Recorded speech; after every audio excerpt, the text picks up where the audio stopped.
دانیال عزیز صاحب، آج ہم معاشی طور پر کہاں کھڑے ہیں، اور 79 ایئرز کو اگر ہم سامنے رکھیں تو کیا ہم نے پایا تھا، کہاں پہ ہم نے کھویا ہے، اور آج ہم کہاں کھڑے ہیں؟ یہ سوال لے کر آپ کی طرف آتا ہوں۔ تمام انڈیکیٹرز آپ کے ساتھ ہیں، تمام حکومتیں آپ کے سامنے، اور پورا 1947 سے لے کر 79 تک کا نقشہ آپ کے سامنے ہے۔ کیا کہیں گے دانیال عزیز صاحب؟ جی بہت شکریہ۔ جو بات میں سمجھتا ہوں اس وقت سب سے زیادہ تشویشناک ہے وہ یہ ہے کہ ایک طرف جو ہمارا فسکل آرکیٹیکچر ہے پاکستان کے فیڈریشن کا، یعنی جو صوبوں اور مرکز کے مابین جو مالیاتی تعلقات کا جڑ ہے، وہ نیشنل فائنانس کمیشن ایوارڈ ہے، اور چونکہ نیشنل فائنانس کمیشن ایوارڈ ہم سیاسی وجوہات کی بنا پر اور تاریخی پس منظر کی بنا پر اس کو ہم امینڈ نہیں کر پا رہے ہیں، تو اس کے متبادل طریقہ کار جو ہے ہم ایجاد کر رہے ہیں، جس میں ایک جو ہے وہ پچھلے سال فسکل پیکٹ کے نام سے آ گیا تھا، جس میں جو صوبوں کے پاس پیسے ہیں وہ مرکز کے پاس آنے ہیں کیونکہ مرکز کے پاس پیسے نہیں ہیں، اور دوسرا اس سال جو ہے وہ تو سیدھا یہ حساب کتاب بن گیا کہ مرکز نے کہا کہ ہمیں اتنے پیسے چاہیے، بس آپ دیں۔ تو آپ نے آج کی اخباروں کی زینت دیکھا ہوگا کہ 6.4 ارب جو جولائی کے مہینے کا کٹوتی ہوئی ہے خیبر پختونخوا کی، انہوں نے منع کر دیا کہ ہم نے کبھی اس سے اگری نہیں کیا، اور جو کنڈیشنز تھیں ان کے اوپر آپ سامنے نہیں پیش آئے۔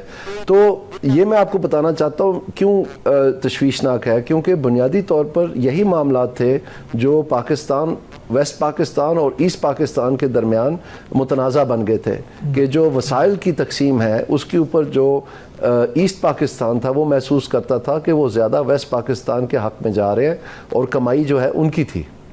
تو اس طرح سے آپ سمجھتے ہیں، ایگزیکٹلی اس طرح سے نہیں ہے لیکن بنیاد وہی ہے۔ جب اس کے ساتھ آپ دوسرے معاملات دیکھیں گے جس میں مہنگائی جو ہے وہ 2 ہندسوں کے شرح پہ چلی گئی ہے، اور خاص طور پہ جو سینسٹیو پرائس انڈیکس ہے وہ تو 15-16% پہ چلے گئی تھی، آج یہ بتا رہی ہے گورنمنٹ کہ وہ 9.8% پہ آ گئی ہے، لیکن حقیقت جو ہے وہ اگر آپ بازار میں جائیں تو وہ کچھ اور نظر آتی ہے، اور اس تفصیل میں نہیں جانا چاہتا کہ ہمارے اعداد و شمار میں کیا پرابلم ہے۔ بہت مرتبہ آپ کے پروگرام میں بتا چکا ہوں کہ یہ انٹرنیشنل نوعیت کا مسئلہ بن چکا ہے اب، تو اس کو بجائے ہم سیدھا کریں اور قانون کے مطابق پاکستان بیورو آف اسٹیٹسٹکس کو چلائیں، ہم اپنا ایک علیحدہ سے نظام، جیسے یہ فائنینشیل نظام بنایا، یہ بھی ایک نظام بنایا ہوا ہے۔ تو میں آپ کو یہ کہنا چاہتا ہوں کہ ان حالات میں جب اس کی جڑ جو ہے وہ FBR ہے، اور بڑی خوشی ہوئی ہے کہ آپ کے ایک اسٹیمڈ گیسٹ جو ہیں وہ تو ماہر ہیں اس چیز کے، پوری تاریخ بھی جانتے ہیں، لیکن اگر آپ FBR جو اس بنیادی جڑ ہے اس ساری مسئلے کا، اور پاکستان پہ قرض لینے کی بھی جڑ جو ہے وہ FBR کی ناقص کارکردگی ہے، اگر ہم اس کو دیکھیں تو اس حکومت کے دوران دونوں PDM اور ابھی کی جو نون لیگ کی حکومت ہے، یہ مکمل ایک تماشا بن کے رہ گیا، اور کچھ نہیں ان کو پتہ چل رہا کہ یہ کس طرح سے اس کا سر پیر ہے۔ بلکہ میں اس سے بھی آگے جاؤں گا اور کہوں گا کہ جو باقی پاکستان کے اہم معاملات تھے، جیسے بجلی کا سیکٹر ہے اور پاور سیکٹر ہے، جس میں یہ آئل اینڈ گیس بھی شامل ہے، کیونکہ اب آپ دیکھ لیں پورا پاکستان کا ٹرانسپورٹ نظام پچھلے 4 روز سے اسٹرائک پہ ہے، اور ابھی کوئی اس میں پیش رفت نہیں ہے، اور پاکستان کی معیشت سفر کر رہی ہے، اور وہ اس لیے کیونکہ جو بنیادی طریقہ کار انہوں نے بنایا ہے وہی ایکسیپٹیبل نہیں ہے ٹرانسپورٹرز کو، کہ ڈیلی بیس کے اوپر جو ہے نا پٹرول کی قیمت اور ڈیزل کی قیمت اوپر نیچے ہوگی۔ سو میں آپ کو یہ واپس لانا چاہتا ہوں جہاں سے بات کا آغاز ہوا، کہ جو FBR ہے وہ جڑ ہے، اور جو پاور سیکٹر میں اور جو آئل اینڈ گیس سیکٹر میں جو چیپیاں لگا کے گزارا کیا جا رہا ہے، یعنی آپ کو یاد ہوگا ٹیلی فون ہم اٹھاتے تھے تو فون پہ میسج آتا تھا، میں نے 50 ارب روپے کا 2 مہینے کے لیے آپ کو کر دیا، اور 45 ارب کا بھتیجی نے کر دیا۔ تو یہ 2 مہینے کے وقفے پہ میں نے اس وقت یہ کہا تھا چیپیاں لگانے والی حکومت ہے، لیکن آپ یہاں کی چیپیاں دیکھیں نا FBR کی، ادھر ہمیں بتایا گیا کہ جناب یہ جو بل اینڈ ملنڈا گیٹس ہے وہ آ رہے ہیں اور انہوں نے کمال کر دینا ہے۔ اس سے پہلے ہمیں بتایا گیا کہ جناب نہیں، یہ جو تاجر دوست ایپ ہے اس نے کمال کر دینی ہے۔ اس کے بعد ہمیں بتایا گیا نہیں، بل اینڈ ملنڈا گیٹس نہیں، دراصل ہم نے مکنزی رکھا ہے، اور مکنزی جو ہے وہ کنسلٹنٹس نے آ کے کمال کر دینا ہے۔ تو وہ مکنزی بھی آ کے چلے گیا، وہ بل اینڈ ملنڈا گیٹس بھی آ کے چلے گیا، وہ تاجر دوست ایپ بھی آ کے چلے گیا، پھر ہمیں نئی ٹرک کی بتی کے پیچھے لگا دیا کہ اب ڈیجیٹلائزیشن جو ہے وہ کمال کر دے گی۔ اب ہمیں بتایا جا رہا ہے کہ ڈیجیٹلائزیشن کے لیے پھر سے یہ پورے 5 سال کے بعد سرکل ہو کے 0 پہ آ گئے ہیں کہ وہ ایک ایپ ہم نے بنانا ہے, ڈیجیٹل اپلیکیشن ہم نے بنانی ہے. وہ کیا تھی, وہ جہاں سے ہم شروع ہوئے, تاجر دوست ایپ. تو پھر انہوں نے بیچ میں ایڈمنسٹریٹو میجرز استعمال کیے, پھر ایک انتہائی بھونڈا انسینٹیو سسٹم بنا دیا جس میں 5 تنخواہیں بھی دے رہے ہیں, لیکن اس سے حاصل کچھ نہیں ہوا. تو جب یہ بل اینڈ میلنڈا گیٹس اور یہ میکنزی ہائر کیے گئے تھے, تو 1 ہفتے کے بعد وہ واپس آ گئے پرائم منسٹر کے پاس, اور انہوں نے بتایا کہ جی $400 ملین کا ورلڈ بینک کا پروگرام پہلے ہی وہاں پر نافذ اور چل رہا ہے, اور انہوں نے وہی کام کرنا ہے جو ہم کر رہے ہیں. تو وہاں تو کرسیاں بھی نہیں ہیں, ملی ہوئی ہیں ساری, تو ہم ادھر کدھر جائیں. تو پرائم منسٹر الٹا خفا ہو گئے. یہ فروری کے بعد کی بات کر رہا ہوں, جو الیکشن ہوا تھا 2024 کا, تو وہ خفا ہو گئے ایف بی آر کے ساتھ. اب آپ دیکھیں, ایک طرف یہ حکومت کہتی ہے کہ جی ہم نے پاکستان کو دیوالیے سے بچایا. اب دیوالیے سے کیسے بچتا ہے؟ ایف بی آر سے, کیونکہ آپ نے اپنی آمدن بڑھانی ہے تو آپ اپنا دیوالیہ بچائیں گے, اپنا قرض اتاریں گے, یا اپنی پیمنٹس جو کرنی ہے وہ کریں گے. تو اس کا مطلب یہ ہے کہ اس وقت بھی جب پاکستان کا دیوالیہ نکل رہا تھا, اس وقت بھی یہ $400 ملین کا پروگرام ورلڈ بینک کا چل رہا تھا, لیکن ان کو نہیں پتا چلا. 2 سال وہ گزر گئے, پھر کیئر ٹیکر آئی, 1 سال وہ گزر گیا, اب پھر سے وہ آ کے تقریباً 6-8 مہینے گزر گئے, اور ان کو آ کے مکنزی بتا رہا ہے, باہر سے آ کے بل اینڈ میلنڈا گیٹس بتا رہی ہیں کہ جی وہاں پر تو $400 ملین کا ورلڈ بینک کا پروگرام چل رہا ہے, تو ہم وہاں پر کیا کریں. تو کہنے کا مقصد یہ ٹوٹل ریکلیس ابینڈن ہے. ان کو پتہ ہی نہیں ہے کہ یہ کیا کر رہے ہیں, نہ 2 سال پہلے کی حکومت میں, نہ ابھی کی حکومت میں. اب آپ دیکھیں, اب وہ واپس آ گئے, اب ڈیجیٹلائزیشن بھول گئی ہے. اب وہ کہتے ہیں کہ جناب ہم جو ہیں یہ نیا نظام جو ہے یہ رائج کرنے لگے. سو میں آپ کو یہ کہہ رہا ہوں کہ دیکھیں, جب آپ کا پورا state structure crack and groan کر رہا ہے, آپ کے صوبے جو ہیں ان کا جو مالیاتی نظام ہے آپ کی فیڈریشن کا, یہ پہلے تجربے ہم نے جب کیے تھے تو اس وقت بہت برا نقصان ہوا تھا پاکستان کا. تو یہ اس طرح سے ڈیل کر رہے ہیں, یہ بل اینڈ میلنڈا گیٹس نے آ کے پاکستان درست کرنا ہے. اس کا مطلب ہے ان کی ریڑیاں خالی ہیں, ان کے پاس کوئی سوچ نہیں ہے. ایک بات ہوگی. دوسری بات میں نے کی مہنگائی کی. اب مہنگائی میں آپ دیکھیں بالکل تماشا لگا ہوا ہے. ایک طرف مرکز میں یہ کہہ رہے ہیں کہ جناب ہم جو ہے یہ پرائس کنٹرول کے ذریعے ایک نیشنل پرائس مانیٹرنگ کمیٹی بنائی ہوئی ہے احسن اقبال صاحب کے تابع. وہ کچھ اور بتا رہی ہے, پیرا کچھ اور بتا رہی ہے, اور حقیقت کیا ہے کہ اسٹیٹ بینک آف پاکستان ذمہ دار ہے پرائس کنٹرول کے لیے, یعنی انفلیشن کو کم رکھنے کے لیے. ان کی واحد ذمہ داری یہ ہے, اور وہ کس کو جواب دے؟ پارلیمنٹ کو. اور آج تک ایک دن پرائم منسٹر نے یا لیڈر آف دی اپوزیشن میں پارلیمنٹ میں مہنگائی کی بحث ہی نہیں کی, جبکہ ہر دفعہ ہر سال میں 3 مرتبہ اسٹیٹ بینک ان کو ارسال کرتا ہے اپنی کارکردگی کی بنیاد کی رپورٹ, تاکہ وہ اس کو اسیس کر سکیں کہ مہنگائی کے اوپر انہوں نے اچھا کام کیا یا برا کام کیا. تو ان کی اس کی بحث ہی کوئی نہیں ہے, وہ ردی کی ٹوکری میں گیا ہوا ہے سارا کچھ. تو اس سے عوام جو ہے وہ شکست و ریخت ہو گئی ہے. آخری بات پہ آ جاتے ہیں, بے روزگاری. اب آپ دیکھیں جن ممالک نے بے روزگاری کے اوپر خاطر خواہ برتری حاصل کی ہے, ان ممالک نے اس کو آفٹر افیکٹ یا آفٹر دا فیکٹ نہیں اسیس کیا کہ بجٹ پورا بنا لیا اشرافیہ کے لیے, ساروں کے ٹوٹل پورے کر دیے, اس کے بعد سوچا کہ او ہو یار وہ تو بے روزگاری رہ گئی, تو اس میں انہوں نے کہہ دیا یار کوئی لیپ ٹاپ شیپ ٹاپ بانٹ دیں ان کو, یار کوئی چلے کنچی دے دیں وہ بھی ٹھیک ہے, کوئی یہ گھر شہر والی اسکیم کو بنا دیں. ایسے نہیں ہوتی بے روزگاری قابو. پوری اکنامک پالیسی جو ہے آپ کو بنانی پڑتی ہے جو بے روزگاری کو ٹارگٹ کرتی ہے, اور پھر نوجوانوں کو روزگار ملے گا. تو ہر سال ہم اس وقت 21 سالہ بلند ترین سطح پہ چلے گئے ہیں, مہنگائی ہماری بلند ترین سطح پہ چلے گئی ہے, ریونیو جو ہے as a tax to G D P ratio جو ہے ہمارا بدترین سطح پہ جا رہا ہے. اور یہ تینوں حکومتوں کے دوران یہ ہوا ہے, میں کسی ایک کو نہیں کہہ رہا. پیپلز پارٹی کا بھی یہی حال تھا, پی ٹی آئی کا اس سے برا حال تھا, اور نون لیگ کا بھی اب ماشاءاللہ ان سے بھی برا حال ہے. تو آپ مجھے بتائیں پھر اس جمہوریت کو ہم نے لے کے کہاں جانا ہے؟ ان سیاسی جماعتوں کو جو کہ در حقیقت خاندانی راج ہے, جمہوریت تو ان میں ہے ہی نہیں, تو ان کو لے کے نہ ان کو کچھ پتہ ہے. وہی جو تھکے پیٹے گھسے پٹے افسر جو ہیں بےچارے بڈھے ریٹائرمنٹ کے قریب, ان کو یہ لے آتے ہیں جی ہمارے بندے ہیں, ہمارے بندے ہیں, یہ بتائیں گے, اور ان سے یہ پوچھ رہے ہوتے ہیں. ابھی ایئرپورٹ میں جا کے جب نواز شریف صاحب واپس آ رہے تھے, ادھر ایک ایمبیسڈر پاکستانی ایمبیسڈر سے پوچھ رہے تھے کہ ہمارا بیانیہ کیا ہونا چاہیے, اور ماشاءاللہ آج تک 5 سال ہو گئے ان کا بیانیہ نہیں بنا. سارے کہہ رہے ہیں, اخباریں کہہ رہی ہیں کہ ان کا بیانیہ نہیں بنا.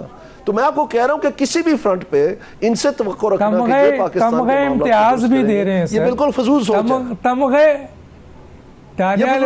تمغے امتیاز مل رہے ہیں, تمغے امتیاز مل رہے ہیں. وہ تو معاف کرنا ڈاکٹر صاحب ایک منٹ کے لیے میں آپ کو بتانا چاہتا ہوں یہ ہوا کیا ہے. ہوا یہ ہے کہ وہ توشہ خانہ جو تھا نا, وہ تو بہت بری طرح گیس پھٹ گیا, اب وہ پٹ گیا, وہ وہاں تو ہم جا نہیں سکتے. تو ہم نے پھر سوچا کہ ہم نے کرنا تو یہی کام ہے, تو اب ہم نے ہاتھ صاف کرنے شروع کر دیے اپنا یہ تمغوں پہ. اور جو اللہ تعالیٰ جو صبح اٹھ کے آنکھیں ملتا پانی کا چھٹا مارتا ہے کہتے ہیں جی اس کو بھی تمغہ دے دو اس نے پانی ڈالا منہ پہ.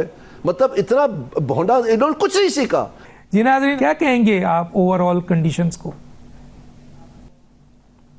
جی اس میں واضح طور پر دیکھیں کوئی اتنا بڑا آسمان سے تارے توڑ کے لانے کی بات نہیں ہے. سب کو پتہ ہے کہ کیا کرنا پڑے گا, لیکن اس کا سلیقہ جو ہے وہ ابھی باقی ہے. یعنی آپ دیکھ لیں کہ یہاں پر ایف بی آر میں سب کو پتہ ہے کہ ٹیکس ریٹ جب تک کم نہیں ہوگا تو ہماری فورن ڈائریکٹ انویسٹمنٹ بھی نہیں آئے گی, بلکہ ہمارے اپنے جو لوگ ہیں وہ بھی اپنا کیپٹل باہر لے جائیں گے جہاں ٹیکس ہیون ہے, جہاں ان کو کم ملتا ہے. تو آپ کو لازماً ٹیکس نیٹ بڑھانا پڑنا ہے اور ٹیکس ریٹس جو ہیں وہ انٹرنیشنل کے قریب لانے پڑیں گے تاکہ لوگ یہاں پر آسانی سے کاروبار کر سکیں. سب سے پہلی اور سب سے امپورٹنٹ بات یہ ہے. تو اس میں جب تک آپ ایف پی آر کو ٹھیک نہیں کریں گے, اب ایف پی آر کو ٹھیک کرنے کی جو بات ہے وہ میں نے آپ کو پہلے حصے میں بتا دی ہے کہ کیا صورتحال ہے. اسی طرح سے ہمارے ہاں پاور سیکٹر میں جب تک ہماری بجلی کا نظام ریٹ کم نہیں ہوں گے ہم گلوبلی کمپیریٹیو ہی نہیں ہو سکتے. تو جو بجلی کا نظام ہے یہ بہت اس کی ضرورت ہے اس کو ٹھیک کرنے کا.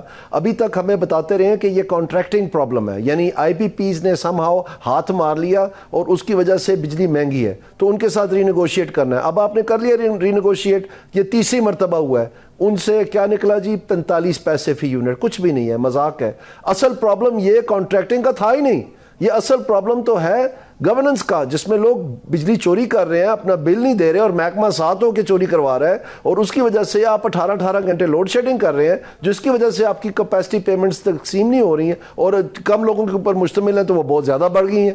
تو اس میں آپ کو گورننس ٹھیک کرنی ہے, وہ ہم نے کرنی نہیں. آج تک ان کے پاس کوئی ایسا نیا طریقہ نہیں ہے. 5 سال سے یہ لگے ہوئے ہیں کہ جی ہم نے ایڈمنسٹریٹولی یہ ٹھیک کر کے دینا ہے, وہ نہیں ہوا. آج بھی اخبار میں خبر لگی ہوئی ہے کہ وہ 832 بلین تک پہنچ گیا ہے. پچھلے سال تھوڑا کم ہوا تھا, اب پھر وہ ڈبل ہو گیا. تو یہ آپ کی سرکولر ڈیٹ جو ہے وہ ٹریلینز میں چلے گئی ہے. یہ معاملہ آگے نہیں چل سکتا. اگر ان کے پاس حل نہیں ہے تو یہ سائڈ پہ ہوئے, کہہ دیں کہ ہم سے نہیں ہو سکا. اب 5 سال کافی ہوتے ہیں نا. اب مزے کی بات یہ کہ ان کا اپنا طریقہ کار تو فیل ہو گیا ہے, ان کے پاس نیا طریقہ بھی کوئی نہیں ہے جو یہ واضح کر رہے ہیں کہ جی ہم اس طرح سے نہیں اس طرح سے کریں گے.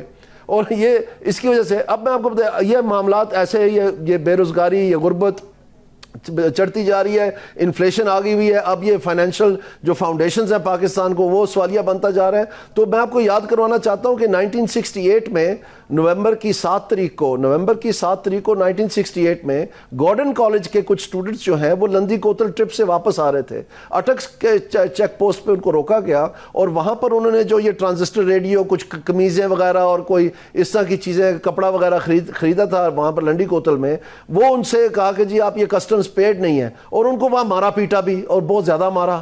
اور پھر کیا ہوا کہ وہ احتجاج پہ اتر آئے اور اگلے دن احتجاج کے دوران ایک عبدالحمید نامی اسٹوڈنٹ جو تھا اس کو پولیس کی فائرنگ کی وجہ سے قتل کر دیا گیا اور پورا ملک جو ہے وہ مطلب پورے ملک میں غلبہ مچ گیا. یہ نومبر 1968 ہے. مارچ 1969 یعنی صرف 5 مہینے کے بعد تمام تر حربے استعمال کر کے فائنلی ایک استعفیٰ سامنے آ گیا اور پاکستان کی جو گورنمنٹ ہے وہ مارشل لا کے دھارے چڑھ گئی اور سارا نظام جو ہے اس کے بعد بنگلہ دیش بنا. کیا نہیں ہوا سب آپ کو اچھی طرح یاد ہے. لیکن شروع کہاں سے ہوا؟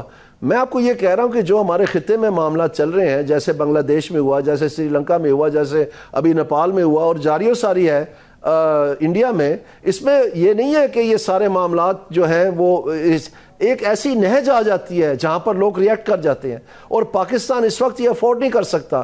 ایران کی وجہ سے, افغانستان کی وجہ سے, انڈیا کی وجہ سے ہم چاروں طرف سے گھرے ہوئے ہیں. ہمارے بہت بڑے مسائل ہیں اور ہمارے جو حکمران جماعت ہے یہ شہجانے بجا رہی ہے کہ جیسے ہم نے بڑا کمال کر دیا, اشتہار لگا رہی ہے کہ 3 پیکٹ کر دیا ہم نے اور ہم نے یہ کر دیا وہ کر دیا. تو اور اسی طرح سے اس وقت بھی 10 سالہ ترقی کا جو ہے نا سیلیبریشن منائی گئی تھی جس کی وجہ سے سارا پاکستان الٹ پلٹ ہو گیا اور فائنلی 2 لخت بھی ہو گیا. سو یہ چیزیں معمولی نہیں ہیں اور ان میں سب کو پتہ ہے کہ کیا ہونا ہے. اگر ان کے پاس سلیقہ نہیں ہے, ان کے جو ہمارے بندے ہیں, یہ چیمہ صاحب ہیں, یہ توقیر شاہ صاحب ہیں, یہ جن کا ذکر کر رہے تھے, یہ جو ایف بی آر کے چیئرمین صاحبان ہیں, یہ اگر انہوں نے پاکستان کا حل نکالنا ہے تو یہ تو پچھلے 40 سال سے سروس میں ہے, تو پھر یہ نکال لیتے نا حل. obviously یہ نہیں ہے. تو یہ پولیٹیکل لیڈرشپ کوئی کرنا, انفارچونیٹلی ہماری پولیٹیکل لیڈرشپ کبھی کہتی ہے ہم نے مرغیاں اور انڈے اور کٹے اور وہ چیزیں دینی ہے اور وہاں سے معیشت ٹھیک کرنی ہے, اور یہ آگے کہتے ہیں کہ جی ہمارے بندے کریں گے. یہ ایف بی آر والے تماشے جو ہیں، کبھی کہتے ہیں کہ جی یہ تاجر دوست ایپ کر دیں گے، کبھی کہتے ہیں جی یہ ڈیجیٹائزیشن، کبھی کچھ اور نکلا کچھ بھی نہیں. 5 سال ہو گئے ہیں. اور جو دوسرے ہیں ماشاءاللہ ان کے پاس، تینوں کے پاس اکنامک ٹیم بھی کوئی نہیں ہے. تو اگر یہی حالات رہیں گے تو پھر یہ سوچنا پڑے گا کہ پاکستان جو اس وقت ٹیررزم اپنا سر اٹھا رہی ہے بلوچستان میں اور خیبر پختونخوا میں، اور یہ معاملات جو ہیں آہستہ آہستہ جو یہ گہرائی میں آ رہے ہیں، یعنی پہلے یہ صرف فاٹا میں تھے، اب وہ یہ نیچے آ گئے ہیں، یعنی یہ کرک میں بھی ہونے شروع ہو گیا، کوہاٹ میں بھی، اور یہ ڈی آئی خان میں، یہ سارا علاقہ جو انفیکٹ ہوتا جا رہا ہے. اور اسی طرح سے بلوچستان میں جو معاملات ہیں وہ کوئٹہ کے اندر جا کے 3-3 4-4 گھنٹے جو ہے وہاں حکمرانی نہیں ہوتی حکومت کی. تو یہ اگر معاملات بنتے جا رہے ہیں، اس کے لیے بھی کوئی سیاسی حکمت عملی سامنے نہیں آ رہی جو پختہ اور واضح ہو کہ جی حکومت نے یہ کام، نہ وہ پرانا نیشنل ایکشن پلان ان کے پاس، نہ انہوں نے کوئی نئے اقدامات کیے ہیں. بہت شکریہ. میں آتا ہوں ڈاکٹر اکرام الحق صاحب کی طرف. ڈاکٹر اس کے لیے دیکھیں اس وقت جو ہمارے پاس جو آئین ہے، جی میں عرض کرتا ہوں، اس وقت جو ہمارا آئین ہے اس آئین میں ہماری جو ڈسٹرکٹ اٹانومی کا تصور موجود ہے، اس کو ہمیں انفورس کرنا ہوگا. یہ جو بلدیاتی نظام ہے ہمارا، کون کرے گا سر؟ یہی تو میں سوال پوچھ رہا ہوں. لوکل باڈی، لوکل باڈی سر لوکل باڈیز آئین میں 140A موجود ہے کہ مالی اختیارات، مالی اختیارات، سیاسی اختیارات، انتظامی اختیارات جو ہے وہ نچلے لیول پر کیا جائے، یعنی لوکل باڈیز کا سسٹم رائج ہونا چاہیے، آئین میں موجود ہے. کون کرے گا سر؟ کون کرے گا؟ جی بالکل. اس میں گزارش کرتا ہوں جو کانسٹیٹیوشن میں یہ چیزیں موجود ہیں، اگر ہم نے کانسٹیٹیوشن پہ عمل نہیں کرنا تو پھر اس کانسٹیٹیوشن کو بنانے کا فائدہ کیا ہے؟ ضرورت اس چیز کی ہے کہ معاشرے میں یہی تو پوچھ رہا ہوں سر، کرے گا کون؟ ڈاکٹر دانش کرے گا سر، میں بتا رہا ہوں زاہد صاحب کریں گے سر، ڈاکٹر دانش کریں گے سر، عوام یہ ڈاکٹر دانش اور میاں زاہد اور دانیال عزیز اور سارے لوگ جب مل کے کریں گے، اس میں اویکننگ، کیسے کریں گے؟ پبلک کو اویکن ہونا ہوگا.